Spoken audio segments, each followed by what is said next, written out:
ডালিউডের বর্তমান সময়ের আলোচিত একজন তারকা হলেন বাপ্পি চৌধুরী। মোরওভার এই তারকা তার কেরিয়ারে বেশ কিছু চলচ্চিত্র উপহার দিয়েছেন তিনি তার অনুরাগীদের। ঠিক এই জন্য অবশ্য অল্প সময় দর্শকদের মাঝে আলোচনা এই তারকা। মোরওভার এই তারকাকে সর্বশেষ জয় বাংলা চলচ্চিত্রে অভিনয় করতে দেখা যায়। সেখানে অবশ্য তাকে মুক্তিযোদ্ধার চরিত্রে অভিনয় করতে দেখা যায়। ঠিক এই জন্য অবশ্য তিনি তার চরিত্রটির জন্য দর্শকদের কাছে প্রশংসা অর্জন করেছিলেন। পায় দুই মাত্র কয়েকদিন আগে বাপ্পি চৌধুরী অপারেশন জ্যাকপট শিরোনামে নতুন একটি চলচ্চিত্রে যোগদান করেন। মূলত চলচ্চিত্রটিতে বাপ্পি চৌধুরী ছাড়াও আরও ৮জন নায়ককে অভিনয় করতে দেখা যাবে বলে জানা যায়।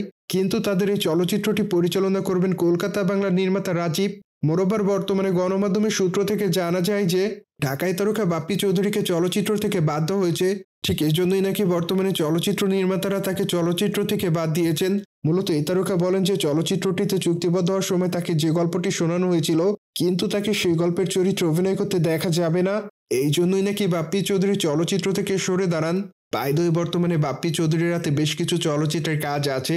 ঠিক এই জন্য এই তারকা খুবই শীঘ্রই সে সকল চলচ্চিত্রের শুটিংয়ের কাজ শুরু করবেন বলে জানা যায়।